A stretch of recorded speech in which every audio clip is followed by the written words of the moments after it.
All right, how to jump off a ledge.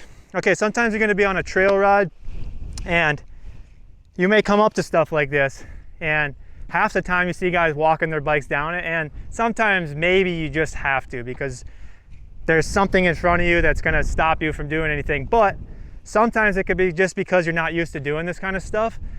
So having something like this in your yard, or it doesn't have to be this big, it could be a lot smaller than this. You can start off smaller, but getting the movements.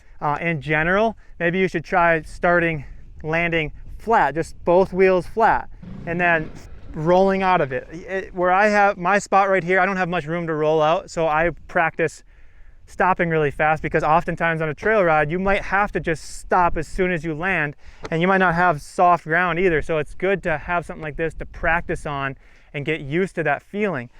Some of it's going to be in your body movement, maybe compressing the bike a little bit so it floats off of it, and you're lifting that front wheel up as you're starting to power on and power forward, so that you can carry the front wheel as you're rolling off of it. Because obviously you go front wheel too low, you're going to be in trouble. Now if you bring your front wheel too high, you could loop out. So that's why it's good to start on something small, just to get the feel for it. Once you have the feel for it, I mean, you could jump down some serious big drops if you got the guts for it. I encourage people to work on little stuff like this.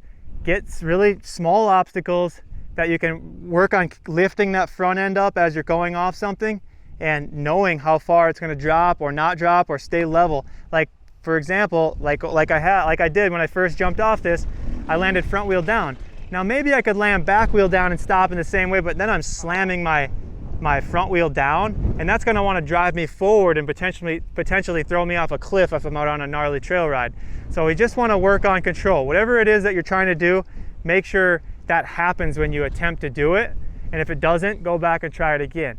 So I hope the video was helpful for you guys, and I'll keep making more of them. We'll see you guys in the next one.